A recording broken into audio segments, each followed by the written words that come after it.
ಸ್ನೇಹಿತರೆ, ಎಲ್ರಿಗೂ ನಮಸ್ಕಾರ. ನಾನು ನಿಮ್ಮ ಪ್ರೀತಿಯ ಚಂದ್ರಕಲಾ ಚಂದು ಕನ್ನಡ ಲೋಕ್ಸ್ಗೆ ವೆಲ್ಕಮ್. ಸ್ನೇಹಿತರೆ, ಇವತ್ತು ಯುಗಾದಿ ಹಬ್ಬ. ಸ್ವಲ್ಪ ವಿಡಿಯೋ ತಡವಾಗಿ ಅಪ್ಲೋಡ್ ಆಗ್ತಾ ಇದೆ, ಕ್ಷಮೆ ಇರಲಿ. ಎಲ್ರಿಗೂ ಯುಗಾದಿ ಹಬ್ಬದ ಶುಭಾಶಯಗಳು. ಈ ನಮ್ಮ ಹಿಂದೂಗಳ ಪ್ರಕಾರ ಹೊಸ ವರ್ಷ ಅಂದರೆ ಯುಗಾದಿಯಿಂದ ಸ್ಟಾರ್ಟ್ ಆಗುತ್ತೆ. ಚೈತ್ರ ಮಾಸ ಯುಗಾದಿಯಿಂದ ಪ್ರಾರಂಭ ಆಗುತ್ತೆ. ಅದು ನಮಗೆ ಹೊಸ ವರ್ಷ ಥರ. ಈ ವರ್ಷ ನಿಮಗೆ ಎಲ್ಲ ಒಳ್ಳೆಯದಾಗಲಿ ಅಂತ ಕೇಳ್ಕೊತೀನಿ. ಹಾಗೆ ನಮ್ಮ ಮನೇಲಿ ಕೂಡ ಅಷ್ಟೇ ಇದ್ಬಿಟ್ಟು ಎಲ್ಲ ಮನೆ ಕೆಲಸ ಎಲ್ಲ ಮುಗಿಸ್ಬಿ ಆಲ್ಮೋಸ್ಟ್ ಈಗ ತೋರಣ ಕೂಡ ಎಲ್ಲ ತಂದು ಕಟ್ಟಿದ್ದಾರೆ. ಮಾವು ಮತ್ತು ಬೇವಿನ ಸೊಪ್ಪೆಲ್ಲ ತಂದುಬಿಟ್ಟು ತೋರಣ ಎಲ್ಲ ಕಟ್ಟಿದ್ದಾರೆ. ಸೈಡು ದೇವ್ರ ಪೂಜೆಗೂ ಕೂಡ ಎಲ್ಲನೂ ರೆಡಿ ಮಾಡಿ ಇಟ್ಟಿದ್ದೀವಿ.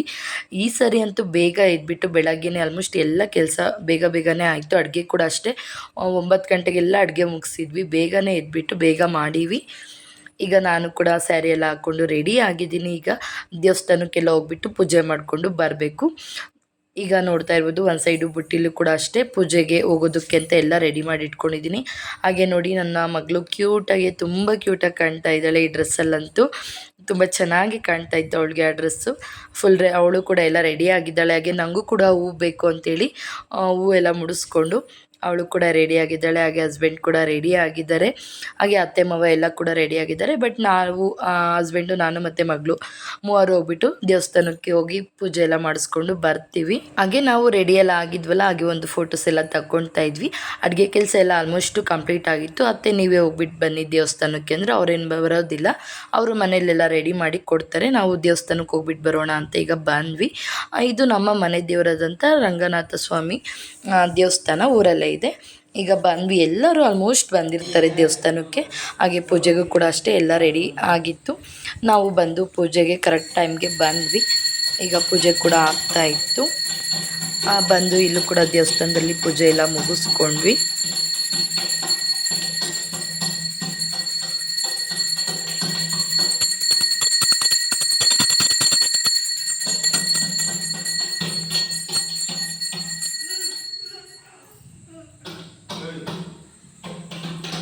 ಹಾಗೆ ದೇವಸ್ಥಾನದಲ್ಲಿ ಪೂಜೆ ಎಲ್ಲ ಮುಗಿಸ್ಕೊಂಡು ಹಾಗೆ ಮೇಲ್ಭಾಗ ಒಂದು ಭೂತರಾಯನ ಗುಡಿ ಅಂತ ಇದೆ, ಅಲ್ಲಿಗೆ ಹೋಗಿ ಅಲ್ಲೂ ಕೂಡ ಪೂಜೆ ಎಲ್ಲ ಮಾಡ್ಕೊತಾ ಇದ್ವಿ. ಅಲ್ಲಿ ಒಳಗಡೆ ಇದೆ ದೇವರು. ಹಾಗಾಗಿ ಆ ಹುಡುಗ ಇದ್ದ, ಅವನೇ ಎಲ್ಲರಿಗೂ ಪೂಜೆ ಎಲ್ಲ ಮಾಡಿಕೊಡ್ತಾ ಇದ್ದ. ಅವ್ನು ಕಾಯಿ ಕೊಟ್ಟ. ಇಲ್ಲಿ ನಾನು ಕಾಯೆಲ್ಲ ಹೊಡೆದು ನಾವು ಕೂಡ ಪೂಜೆ ಎಲ್ಲ ಮಾಡ್ಕೊತಾ ಇದ್ವಿ. ಅಲ್ಲಿ ಒಳಗಡೆ ದೇವರಿದೆ, ಅಲ್ಲಿ ಹೋಗಿ ಪೂಜೆ ಎಲ್ಲ ಮಾಡಿಕೊಂಡು ಬಂದ್ವಿ. ನೋಡಿ, ಒಳಗಡೆ ಕಾಣ್ತಾ ಇದೆ, ಅಲ್ಲಿ ದೇವರು ಇದೆ. ಅಲ್ಲಿ ಹೋಗ್ಬಿಟ್ಟು ಪೂಜೆ ಮಾಡ್ಕೋಬೇಕು. ಚಿಕ್ಕ ಹುಡುಗರೆಲ್ಲ ಇದ್ರೆ ಯಾರಾದರೂ ಹೋಗ್ಬಿಟ್ಟು ಮಾಡ್ಕೊಂಡು ಬರ್ತಾರೆ.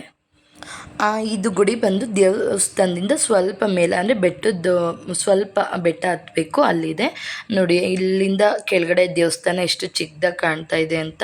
ಹಾಗೆ ಈ ವರ್ಷ ಅಂತೂ ಮಳೆ ಅನ್ನೋದೇ ಬಂದಿಲ್ಲ. ಎಲ್ಲ ಫುಲ್ಲು ಒಣಗಿರೋ ಥರ ಆಗಿಬಿಟ್ಟಿದೆ. ಬೆಟ್ಟದಲ್ಲಂತೂ ಎಲ್ಲ ಫುಲ್ ಒಣಗೋಗಿದೆ. ಯುಗಾದಿಗೆಲ್ಲ ಸ್ವಲ್ಪ ಮಳೆ ಬೀಳಬೇಕಿತ್ತು, ಬಟ್ ಈ ವರ್ಷ ಇನ್ನೂ ಮಳೆ ಬಿದ್ದಿಲ್ಲ. ನೋಡಬೇಕು ಇನ್ನೂ ಯಾವಾಗ ಮಳೆ ಬರುತ್ತೆ ಅಂತ. ಯುಗಾದಿ ಹಿಂದೆ ಮುಂದೆ ಮಳೆ ಬರುತ್ತೆ ಅಂತ ಅಂತಾರೆ, ಬಟ್ ಈ ವರ್ಷ ಇನ್ನೂ ಬಂದಿಲ್ಲ. ಹಾಗೆ ಇಲ್ಲಿ ನಾವು ಕೂಡ ಪೂಜೆ ಎಲ್ಲ ಮಾಡ್ಕೊತಾ ಇದ್ವಿ.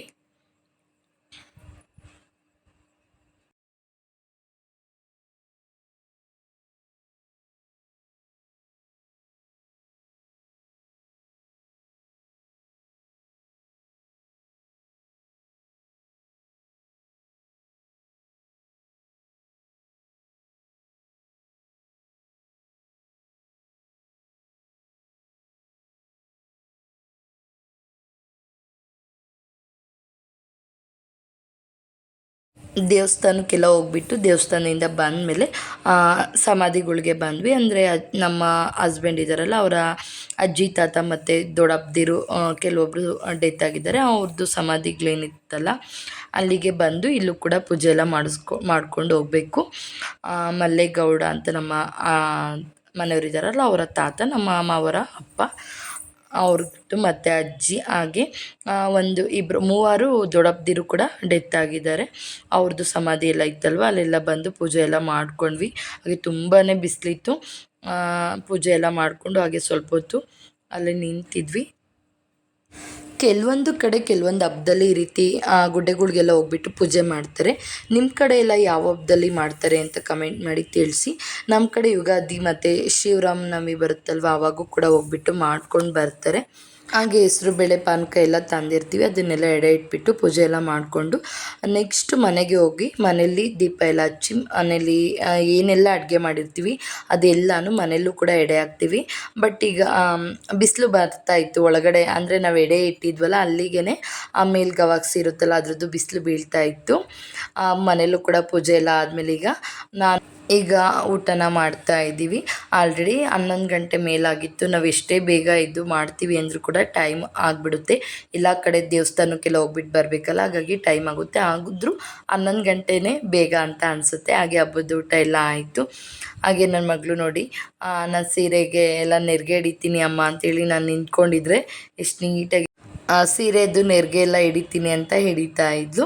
ಹಾಗೆ ಇವತ್ತು ಹಬ್ಬ ಎಲ್ಲ ಆಯಿತು ಎಲ್ಲ ಆಯಿತು. ಈಗ ಹೊಲ್ದ ಹತ್ರ ಹೋಗೋಣ ಅಂತ ಬಂದ್ವಿ. ಸಂಜೆ ಆಯಿತು, ಸುಮ್ಮನೆ ಮನೆ ಹತ್ರ ಇನ್ನೇನು ಮಾಡೋಣ, ಓಡಾಡ್ಕೊಂಡು ಬರೋಣ ಅಂತ ಬಂದಿದ್ದೀವಿ. ತುಂಬ ದಿವಸ ಆಗಿದ್ದು ಬಂದು. ಮತ್ತೆ ಏನು ವ್ಯವಸಾಯ ಥರದ್ದೆಲ್ಲ ಏನು ಮಾಡಿಲ್ಲ, ಈಗ ಬೇಸಿಗೆನೆಲ್ಲ ಏನು ಮಾಡಿಲ್ಲ. ಸುಮ್ಮನೆ ಹಾಗೆ ಓಡಾಡ್ಕೊಂಡು ಬರೋಣ, ಮನೆ ಹತ್ರ ಇದ್ದು ಬೇಜಾರಾಗ್ಬಿಡುತ್ತೆ. ಬೆಂಗಳೂರಲ್ಲಿದ್ದರೆ 1 by 1 ಕೆಲಸಗಳಿರ್ತವೆ, ಇಲ್ಲೂ ಕೆಲಸ ಇರ್ತವೆ, ಆದ್ರೂ ಏನೋ ಒಂಥರ ಅಲ್ಗೂ ಇಲ್ಗೂ ವಾತಾವರಣ ಚೇಂಜ್ ಆಗಿಬಿಡುತ್ತೆ. ಹಾಗಾಗಿ ಹಾಗೆ ಹೊಲ್ದ ಹತ್ರ ಹೋಗ್ಬಿಟ್ಟು ಬರೋಣ ಒಂದು ರೌಂಡ್ ಅಂತೇಳಿ ಬಂದಿದ್ವಿ. ನಾನು ನನ್ನ ಮಗಳು ನಮ್ಮ ಮನೆಯವ್ರು ಎಲ್ಲರೂ ಬಂದಿದ್ದೀವಿ. ಹಾಗೆ ಒಂದು ರೌಂಡ್ ಎಲ್ಲ ಓಡಾಡಿಕೊಂಡು ಹೊಲ್ದ ಹತ್ರ ಎಲ್ಲ ಮನೆಗೆ ಹೋದ್ವಿ. ಹಾಗೆ ನೈಟ್ ಇನ್ನೇನು ಹಬ್ಬದ ಅಡುಗೆನೇ ಇತ್ತಲ್ವ, ಅದೆಲ್ಲ ಊಟ ಎಲ್ಲ ಆಯಿತು. ಹಾಗೆ ನೈಟೆಲ್ಲ ನಾನೇನು ವಿಡಿಯೋ ಮಾಡೋದಕ್ಕೆ ಹೋಗಲಿಲ್ಲ. ಹಾಗೆ ಇದು ನೆಕ್ಸ್ಟ್ ಡೇ ಬೆಳಗ್ಗೆನೇ ಊರಿಗೆ ಹೋಗೋಣ ಅಂತ ಹೊರಟಿದ್ವಿ. ನೋಡ್ತಾ ಇರ್ಬೋದು, ಇನ್ನೂ ಸೂರ್ಯ ಈಗ ತಾನೇ ಹುಡ್ತಾ ಇದ್ದಾನೆ. ಅಂದರೆ ಬೆಳಗ್ಗೆ ಬೇಗನೆ ಹೊರಟ್ವಿ, ಏಕೆಂದರೆ ಸ್ವಲ್ಪ ಕೆಲಸ ಇತ್ತು. ಹಾಗಾಗಿ ನನಗೆ ಮದುವೆ ಬಟ್ಟೆಗಳೆಲ್ಲ ಇತ್ತು, ಸ್ವಲ್ಪ ಮದುವೆ ಬಟ್ಟೆಗಳೆಲ್ಲ ಸ್ಟಿಚಿಂಗ್ ಮಾಡಿ ಕೊಡೋದಿತ್ತು. ಹಾಗಾಗಿ ಬೇಗ ಹೊರಡೋಣ ಅಂತೇಳ್ಬಿಟ್ಟು ಬೆಳಗ್ಗೆನೇ ಈಗ ರೆಡಿಯಾಗಿ ಹೋಗ್ತಾ ಇದ್ದೀವಿ. ಹಾಗೆ ಸ್ವಲ್ಪ ಥಂಡಿ ಥರನೂ ಇತ್ತು ಬೆಳಗ್ಗೆನೇ. ಹಾಗೆ ಬಂದ್ವಿ. ಬರ್ತಾ ಟಿಫನ್ ಕೂಡ ಮಾಡಿರಲಿಲ್ಲ, ಯಾಕೆಂದರೆ ಬೆಳಗ್ಗೆ ಬೇಗನೆ ಹೊರಟ್ವಿ. ಹಾಗೆ ತುಮಕೂರಿಗೆ ಹಾಗೆ ಸ್ವಲ್ಪ ಕೆಲಸ ಇದೆ ಅಂತೇಳ್ಬಿಟ್ಟು ಹಸ್ಬೆಂಡು ತುಮಕೂರಿಗೆ ಬಂದರು. ನಾನು ಸರಿ ನಮ್ಮನ್ನು ಬಸ್ ಹತ್ತಿಸಿ ನಾವು ಬಸ್ಸಲ್ಲಿ ಹೋಗ್ತೀವಿ, ನೀವು ಕೆಲಸ ಮುಗಿಸ್ಕೊಂಡು ಬನ್ನಿ ಅಂತೇಳ್ಬಿಟ್ಟು ಹಾಗೆ ಟಿಫನ್ ಮಾಡಿಕೊಂಡು ಬಸ್ಗೆ ಹೋಗ್ವಿ ಇವ್ರಿ ಅಂತೇಳ್ಬಿಟ್ಟು ಈಗ ಟಿಫನ್ಗೆ ಬಂದ್ವಿ. ಇಲ್ಲಿ ಅಶೋಕ್ ಹೋಟೆಲ್ಗೆ ಬಂದ್ವಿ. ಬಸ್ ಸ್ಟಾಪಲ್ಲೇ ಇದೆ ಇದು. ನಾನು ಹೋಟೆಲ್ಗೆ ಹೋದರೆ ನಾನು ಯಾವುದು ಟಿಫನ್ ಇದನ್ನೆಲ್ಲ ಚಾಯ್ಸ್ ಮಾಡೋದೇ ಇಲ್ಲ ಜಾಸ್ತಿ. ನನಗೇನಾದರೂ ಆಗಲಿ ತಿಂತೀನಿ. ಹಾಗಾಗಿ ಹಸ್ಬೆಂಡ್ಗೆ ಹೇಳಿದೆ ನೀವೇ ತೊಗೊಳ್ಳಿ ಅಂತ. ಹಾಗಾಗಿ ಅವರು ಬೋಂಡ ಸೂಪು ಮತ್ತು ಇಡ್ಲಿ, ರವೆ ಇಡ್ಲಿ ತೊಗೊಂಡ್ರು. ಇಡ್ಲಿ ಆದರೆ ಮಗಳು ಕೂಡ ತಿಂತಾಳೆ ಅಂತೇಳ್ಬಿಟ್ಟು ಟಿಫನ್ ಎಲ್ಲ ತೊಗೊಂಡು ತಿಂದಿದ್ದೆಲ್ಲ ಆಯಿತು. ಹಾಗೆ ಲಗೇಜ್ ಕೂಡ ಜಾಸ್ತಿನೇ ಇತ್ತು. ಹಾಗಾಗಿ ಅವರು ಬಸ್ ಸ್ಟಾಪ್ಗೆ ಕರ್ಕೊಂಡೋಗಿ ನಮ್ಮನ್ನು ಬಸ್ ಹತ್ತಿಸಿರು. ಏಕೆಂದರೆ ಊರಿಂದ ಹೋಗ್ತೀವಿ ಅಂದರೆ ಸ್ವಲ್ಪ ಲಗೇಜು ಜಾಸ್ತಿನೇ ಇರುತ್ತೆ. ಹಾಗಾಗಿ ಅಲ್ಗೂ ದಿನಸಿ ಈ ಥರದ್ದೆಲ್ಲ ಜಾಸ್ತಿ ಏನು ತಂದೇ ಇರಲಿಲ್ಲ ನಾನು. ಹಾಗೆ ನನ್ನ ಮಗಳು ಐಸ್ ಕ್ರೀಮ್ ಕೂಡ ತೊಗೊಂಡಿದ್ಲು, ಚೊಕೊಬಾರು. ಬಸ್ಸಲ್ಲಿ ಕುತ್ಕೊಂಡು ತಿಂತಾಯಿದ್ಲು. ನಮಗೆ ಬಸ್ ಕೂಡ ಖಾಲಿ ಇತ್ತು. ಇದು ಸಿಟಿ ಗಾಡಿ, ಅಂದರೆ ಬ್ಯಾಂಗ್ಳೂರ್ದು ಸಿಟಿ ಗಾಡಿನ ತುಮಕೂರಿಗೆ ಬಿಟ್ಟಿದ್ರು ಅನಿಸುತ್ತೆ. ಬಸ್ ಕೂಡ ಖಾಲಿನೇ ಇತ್ತು, ಸೀಟ್ ಕೂಡ ಸಿಕ್ತು. ನನ್ನ ಮಗಳೊಂದು ಸೀಟು, ನಾನೊಂದು ಸೀಟು, 2 ಸೀಟಲ್ಲೂ ಕೂಡ ಫ್ರೀಯಾಗಿ ಕೂತ್ಕೊಂಡು ಬಂದ್ವಿ. ಹಾಗೆ ಲಗೇಜ್ ಕೂಡ ಅಷ್ಟೇ ತುಂಬ ಜಾಸ್ತಿನೇ ಇತ್ತು. ಈಗ ಬಂದು ಲಗೇಜ್ ಎಲ್ಲ ಓಪನ್ ಮಾಡ್ತಾಯಿದ್ದೀನಿ. ಹಾಗೆ ಅತ್ತೆ ಕರ್ಗಡ್ಬು ಎಲ್ಲ ಮಾಡಿದ್ವಲ್ಲ, ಒಬ್ಬಟ್ಟು ಮಾಡಿ ಸ್ವಲ್ಪ ಕರ್ಗಡಬು ಕೂಡ ಮಾಡಿದ್ವಿ. ಹಾಗಾಗಿ ತರಕಾರಿ, ಹಣ್ಣು, ಹಾಲು, ಮೊಸರು ಪ್ರತಿಯೊಂದು ಊರಿಂದ ಕಳಿಸ್ತಾರೆ. ಹಾಗಾಗಿ ಎಲ್ಲನೂ ಲಗೇಜ್ ಕೂಡ ಜಾಸ್ತಿ ಇತ್ತು. ಇವತ್ತು ತರೋದು ಸ್ವಲ್ಪ ಕಷ್ಟನೇ ಆಗೋಯ್ತು, ಯಾಕೆಂದರೆ ಗಾಡೀಲಿ ಅಂತ ಬಂದ್ವಿ. ಬಟ್ ಬರ್ತಾ ಮತ್ತೆ ತುಮಕೂರಿಂದ ಬಸ್ಸಿಗೆ ಬಂದು ಅಲ್ಲಿಂದ ನಾನು ಜಾಲಹಳ್ಳಿ ಕ್ರಾಸಲ್ಲಿ ಇಳಿದು ಮತ್ತೆ ಬಸ್ ಚೇಂಜ್ ಮಾಡಬೇಕು. ಹಾಗಾಗಿ ಸ್ವಲ್ಪ ಮಗಳನ್ನ ಎತ್ಕೋಬೇಕು. 2-3 ಬ್ಯಾಗ್ ಇತ್ತು, ಸ್ವಲ್ಪ ರಿಸ್ಕೇ ಆಯಿತು. ಇಲ್ಲಿ ಬಸ್ ಸ್ಟಾಪಿಂದ ಮನೆಗೆ ಆಟೋದಲ್ಲಿ ಬರ್ತೀನಿ, ಇಲ್ಲೇನು ರಿಸ್ಕ್ ಅನಿಸೋದಿಲ್ಲ. ಬಟ್ಟು ಅಲ್ಲಿ ರೋಡ್ ಕ್ರಾಸ್ ಮಾಡಿ ಮತ್ತೆ ಬಸ್ ಚೇಂಜ್ ಮಾಡಬೇಕಲ್ಲ, ಸ್ವಲ್ಪ ಕಷ್ಟ ಅಂತ ಅನ್ನಿಸ್ತು. ಹಾಗೆ ಬಂದು ಸ್ವಲ್ಪ ಹೊತ್ತು ರೆಸ್ಟ್ ಮಾಡಿಬಿಟ್ಟು ಡ್ರೆಸ್ ಎಲ್ಲ ಚೇಂಜ್ ಮಾಡಿಕೊಂಡು ಈಗ ಏನು ಲಗೇಜ್ ತಂದಿದ್ದೆಲ್ವ ಅದನ್ನೆಲ್ಲ ತೆಗ್ದಿಡ್ತಾ ಇದ್ದೀನಿ. ಕರ್ಬೇವಿನ ಸೊಪ್ಪು, ಹಾಗೆ ತೆಂಗಿನಕಾಯಿ ಎಲ್ಲ ಒಡೆದಿದ್ದೆಲ್ಲ ಉಪ್ಪಿತ್ತಲ್ಲ ಅದು, ಹಾಗೆ ತುಪ್ಪ, ಹಾಲು, ಮೊಸರು, ಮಜ್ಜಿಗೆ, ಸಾಂಬಾರು ಮತ್ತು ಕರ್ಗಡ್ಬು, ಟೊಮಟೊ ಹಣ್ಣು, ಈ ಥರದ್ದೆಲ್ಲ ತರಕಾರಿ ಏನಿರುತ್ತೆ ಅದು ಎಲ್ಲನೂ ಪ್ರತಿಯೊಂದು ತೊಗೊಂಡು ಬಂದಿದ್ದೆ. ಈಗ ಎಲ್ಲನೂ ತೆಗ್ದುಬಿಟ್ಟು ಎಲ್ಲನೂ ಎತ್ತಿಟ್ಕೊತಾ ಇದ್ದೆ. ಹಾಗೆ ಸಾಂಬಾರು ತಂದಿರೋದ್ರಿಂದ ಅನ್ನಕ್ಕೆ ಇಟ್ಬಿಟ್ರೆ ಮಗಳಿಗೆ ಅನ್ನ ಕೂಡ ರೆಡಿ ಆಗುತ್ತೆ ಅಂತೇಳ್ಬಿಟ್ಟು ಒಂದು ಸೈಡ್ ಅನ್ನಕ್ಕೆ ಕೂಡ ಇಡ್ತಾಯಿದ್ದೆ. ಹಾಗೆ ಹೋಗೋವಾಗ ಎಲ್ಲನೂ ಕ್ಲೀನ್ ಮಾಡಿ ಇಟ್ಟೋಗಿರ್ತೀನಲ್ವ, ಬಂದು ರಿಸ್ಕಿ ಅಂತ ಅನಿಸೋದಿಲ್ಲ. ಇಲ್ಲಿ ನೋಡ್ತಾ ಇರ್ಬೋದು, ಈಗ ತಾನೇ ಬಂದೆ. ಬಟ್ ಎಲ್ಲನೂ ನೀಟಾಗಿ ಕ್ಲೀನಾಗಿರುತ್ತೆ, ಯಾಕೆಂದರೆ ಹೋಗೋವಾಗ ಎಲ್ಲ ಫುಲ್ ಕ್ಲೀನ್ ಮಾಡಿ ಹೋಗಿರ್ತೀನಿ. ಹಾಗಾಗಿ ಫಸ್ಟ್ ಇಲ್ಲಿ ಸಾಂಬಾರು ತಂದಿದ್ದೆ ಅಲ್ವ ಊರಿಂದ, ಹಾಗಾಗಿ ಅದನ್ನು ಬಿಸಿ ಮಾಡೋದಕ್ಕೆ ಅಂತ ಇಡ್ತಾಯಿದ್ದೀನಿ. ಆ ಊರಲ್ಲೂ ಕೂಡ ಬಿಸಿ ಮಾಡಿಬಿಟ್ಟು ಹಾಕ್ಕೊಂಡು ಬಂದಿರ್ತೀವಿ. ಒಬ್ಬಟ್ಟಿನ ಸಾಂಬಾರು ತುಂಬಾ ಚೆನ್ನಾಗಿರುತ್ತೆ. ಅದನ್ನು ಕಾಸಿದಷ್ಟು ಅದ್ರದ್ದು ಟೇಸ್ಟು ತುಂಬ ಚೆನ್ನಾಗಿರುತ್ತೆ. ಹಾಗಾಗಿ ಒಂದು ಬಾಟಲಷ್ಟು ಸಾಂಬಾರು ಕೂಡ ಹಾಕ್ಕೊಂಡು ಬಂದಿದ್ದೆ. ಯಾಕೆಂದರೆ ಬಂದ ತಕ್ಷಣ ಅಡುಗೆ ಎಲ್ಲ ಮಾಡೋದಕ್ಕಾಗೋದಿಲ್ಲ. ಹಾಗಾಗಿ ಬೆಳಗ್ಗೆನೇ ಅನ್ನ ಮಾಡ್ಕೊಳ್ಳೋಣ ಬಂದುಬಿಟ್ಟು ಅಂತ ಪ್ಲ್ಯಾನ್ ಇತ್ತು. ಬಟ್ ಹಸ್ಬೆಂಡ್ ನನಗೆ ತುಮಕೂರಲ್ಲಿ ಕೆಲಸ ಇದೆ, ನಾನು ತುಮಕೂರಿಗೆ ಹೋಗ್ತೀನಿ ಅಂದಿದ್ದಕ್ಕೆ ನಮಗೆ ಮಧುಗಿರಿಲಿ ಮತ್ತೆ ಸೀಟ್ ಸಿಗೋದಿಲ್ಲ ಬಸ್ಗೆ. ಹಾಗಾಗಿ ಸರಿ ತುಮಕೂರಲ್ಲೇ ಬಸ್ಗೆ ಹೋಗ್ತೀನಿ ನಾನು ಅಂತೇಳ್ಬಿಟ್ಟು ನಾನು ತುಮಕೂರಿಂದ ಬಸ್ಸಲ್ಲಿ ಬಂದೆ. ಹಾಗಾಗಿ ಟಿಫನೆಲ್ಲ ಅಲ್ಲೇ ಮಾಡ್ಕೊಂಡು ಬಂದ್ವಿ ಹೊರಗಡೆ. ಈಗ ಸಾಂಬಾರೆಲ್ಲ ಬಿಸಿ ಇಡ್ತಾಯಿದ್ದೆ. ನಾನೊಂದು 11:30ಗೆಲ್ಲ ಮನೆಗೆ ಬಂದೆ. ಅಲ್ಲಿಗೂ ಲೇಟೇ ಆಯಿತು, ಯಾಕೆಂದರೆ ನಾವು ತುಮಕೂರಲ್ಲಿ ಸ್ವಲ್ಪ ನಮಗೆ ಟೈಮ್ ವೇಸ್ಟ್ ಆಯಿತು. ಹಾಗಾಗಿ ಸ್ವಲ್ಪ ಲೇಟೇ ಆಯಿತು. ಹಾಗೆ ಈಗ ಒಂದು ಸೈಡು ಸಾಂಬಾರು ಬಿಸಿ ಇಟ್ಬಿಟ್ಟು ಹಾಗೆ ಒಂದು ಸೈಡು ಅನ್ನ ಕೂಡ ಇಟ್ಟಿದ್ದೀನಿ. ಅನ್ನ ಕೂಡ ಆಗ್ತಾಯಿದೆ. ಹಾಗೆ ಊರಿಗೆ ತೊಗೊಂಡೋಗಿದ್ದೆ ಅಲ್ವ ಬಟ್ಟೆ, ಬಟ್ಟೆ ಎಲ್ಲ ಇರುತ್ತಲ್ಲ ಅದನ್ನೆಲ್ಲ ಮೊದಲು ಏನು ಅಂದರೆ ದಿನಸಿ ಈ ಥರದ್ದೆಲ್ಲ ತಂದಿದ್ದೆ ಅಲ್ವ, ಹಾಲು ಮೊಸರು ಈ ಥರದ್ದೆಲ್ಲ ತೆಗ್ದಿಟ್ಟಿದ್ದೀನಿ. ಈಗ ಬಟ್ಟೆ ಎಲ್ಲ ಇರುತ್ತಲ್ಲ ಮಗಳದು ನಂದು ಎಲ್ಲ, ಇದನ್ನೆಲ್ಲನೂ ಖಾಲಿ ಮಾಡಬೇಕು ಈ ಬ್ಯಾಗು. ಹಾಗೆ ಹಬ್ಬಕ್ಕೆ ಅವಳಿಗೆ ಹಾಕಿದ್ನೆಲ್ಲ ಡ್ರೆಸ್, ಅದು ನಾನು ತೊಗೊಂಡೋಗಿದ್ದೇನಲ್ಲ ಹೊಸ ಬಟ್ಟೆ ಅವೆಲ್ಲ ತೆಗ್ದಿಡ್ತಾಯಿದ್ದೀನಿ. ಹಾಗೆ ನಾನು ಸ್ಯಾರಿ ಕುಚ್ಚು ಕಟ್ಟೋದಕ್ಕೂ ಕೂಡ ಅಷ್ಟೇ ಒಂದು 3 ಸೀರೆನ ತೊಗೊಂಡೋಗಿದ್ದೆ. ಯಾಕೆಂದರೆ ಇಲ್ಲಿ ಬಂದು ಮತ್ತೆ ಈಗ ಅದ್ರದ್ದು ಬ್ಲೌಸಸ್ ಎಲ್ಲ ಇದೆ, ಇನ್ನು 2 or 3 ಡೇಸಲ್ಲಿ ಅವ್ರಿಗೆ ಕೊಡಬೇಕು. ಹಾಗಾಗಿ ಸ್ಯಾರಿ ಕುಚ್ಚು ಮತ್ತು ಬ್ಲೌಸ್ ಹೊಲಿಯೋದು ಎಲ್ಲ ಕಷ್ಟ ಆಗುತ್ತೆ ಅಂತೇಳ್ಬಿಟ್ಟು ಫ್ರೀ ಇದ್ದಾಗ ಊರಲ್ಲಿ ಕುಚ್ಚು ಕಟ್ಟೋಣ ಅಂತ ಒಂದು 3 ಸೀರೆ ಕೂಡ ತೊಗೊಂಡು ಹೋಗಿದ್ದೆ ಊರಿಗೆ.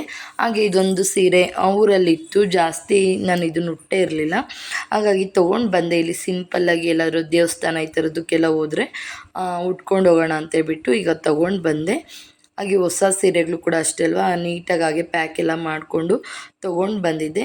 2 ಸೀರೆದು ಕುಚ್ಚೆಲ್ಲ ಕಟ್ಟಿದ್ದೆಲ್ಲ ಆಗಿತ್ತು, ಇನ್ನು ಒಂದು ಸೀರೆಗೆ ಬ್ಯಾಲೆನ್ಸ್ ಇತ್ತು, ಅದು ಕಟ್ಟೋದಕ್ಕಾಗಲಿಲ್ಲ. ಹಬ್ಬದ ದಿನ ಕಟ್ಬೋದಾಗಿತ್ತು, ಬಟ್ ಬೇಡ ಅಂತೇಳ್ಬಿಟ್ಟು ನಾನೇ ಕಟ್ಟೋದಕ್ಕೆ ಹೋಗಲಿಲ್ಲ. ಹಬ್ಬದ ದಿನ ಫುಲ್ ಸುಮ್ಮನೆ ರೆಸ್ಟ್ ಮಾಡ್ಕೊಂಡು ಹಾಗೆ ಟೈಮ್ ಪಾಸ್ ಮಾಡಿಕೊಂಡು ಇದ್ವಿ. ಚೌಕಾಬಾರ ಆಟ ಆಡೋದು ಈ ಥರದ್ದೆಲ್ಲ ಆಡಿಕೊಂಡು ಸುಮ್ಮನೆ ಹಾಗೆ ಟೈಮ್ ಪಾಸ್ ಮಾಡಿವಿ ಹಬ್ಬದ ದಿನ. ಯಾಕೆಂದರೆ ಕೆಲಸ ಮಾಡೋದು ದಿನ ಇದ್ದೇ ಇರುತ್ತೆ ಅಂತೇಳ್ಬಿಟ್ಟು ಸ್ವಲ್ಪ ಹಬ್ಬದ ದಿನ ಏನು ರಿಸ್ಕ್ ತೊಗೊಳೋದಕ್ಕೆ ಹೋಗಲಿಲ್ಲ. ಕಟ್ಟಿದರೆ ಇನ್ನೊಂದು ಸೀರೆ ಕೂಡ ಅವತ್ತು ಕಂಪ್ಲೀಟ್ ಆಗ್ತಾಯಿತ್ತು. ಈಗ 2 ಸೀರೆಗೆ ಆಗಿತ್ತು, ಇನ್ನೊಂದು ಸೀರೆಗೆ ಇಲ್ಲೇ ಬಂದು ಕಟ್ಟಬೇಕು. ನೋಡ್ತೀನಿ ಇವತ್ತು ಇಲ್ಲ ನಾಳೆನ ಕಟ್ತೀನಿ. ಇವತ್ತು ಸ್ವಲ್ಪ ನನಗೆ ರೆಸ್ಟ್ ಮಾಡೋದೇ ಆಗಿಬಿಡುತ್ತೆ. ಊರಿಂದ ಬಂದಿರ್ತೀನಲ್ವ, ಇದನ್ನೆಲ್ಲ ಎತ್ತಿಟ್ಕೊಳ್ಳೋದು, ಹಾಗೆ ಮನೆ ಕ್ಲೀನ್ ಮಾಡ್ಕೊಳ್ಳೋದು ಈ ಥರದ್ದೇ, ಮತ್ತು ಬಟ್ಟೆ ವಾಶ್ ಮಾಡೋದು ಇದೇ ಆಗಿಬಿಡುತ್ತೆ ಇವತ್ತು. ಹಾಗಾಗಿ ನಾಳೆಯಿಂದ ಮತ್ತೆ ಕೆಲಸನ ಸ್ಟಾರ್ಟ್ ಮಾಡ್ಕೋಬೇಕು, ಟೈಲರಿಂಗ್ ಕೆಲಸ. ಹಾಗೆ ಸೂಜಿ ದಾರ ಪ್ರತಿಯೊಂದು, ಯಾಕೆಂದರೆ ಒಂದಿಲ್ಲ ಅಂದರೂ ಊರಲ್ಲಿ ಕೆಲಸ ಆಗೋದಿಲ್ಲ. ಹಾಗಾಗಿ ಪ್ರತಿಯೊಂದು ತೊಗೊಂಡೋಗಿದ್ದೆ. ಹಾಗಾಗಿ ಎಲ್ಲನೂ ತೆಗ್ದಿಡ್ತಾಯಿದ್ದೀನಿ. ಈಗ ಫುಲ್ ಬ್ಯಾಗೆಲ್ಲ ಖಾಲಿ ಮಾಡ್ತಾಯಿದ್ದೀನಿ. ಏಕೆಂದರೆ ನಾವು ಯಾವ ರೀತಿ ಪ್ಯಾಕ್ ಮಾಡ್ಕೊಂಡು ಹೋಗಿರ್ತೀವಿ ಅದೇ ರೀತಿಯೇ ಬಂದ ತಕ್ಷಣ ಎಲ್ಲನೂ ಅನ್ಪ್ಯಾಕ್ ಮಾಡಿಬಿಡಬೇಕು. ಆ ಐಟಮ್ ಆ ಜಾಗದಲ್ಲಿ ಎಲ್ಲೆಲ್ಲಿರುತ್ತೆ ಅದನ್ನೆಲ್ಲನೂ ಅಲ್ಲಿಗೆ ಇಟ್ಟರೆ ಸಮಾಧಾನ. ಹಾಗಾಗಿ ಈಗ ಎಲ್ಲನೂ ಈಗ ಓಪನ್ ಮಾಡಿಬಿಟ್ಟು ಎಲ್ಲನೂ ಆ ಜಾಗಕ್ಕೆ ಸೇರಿಸ್ತಾ ಇದ್ದೀನಿ.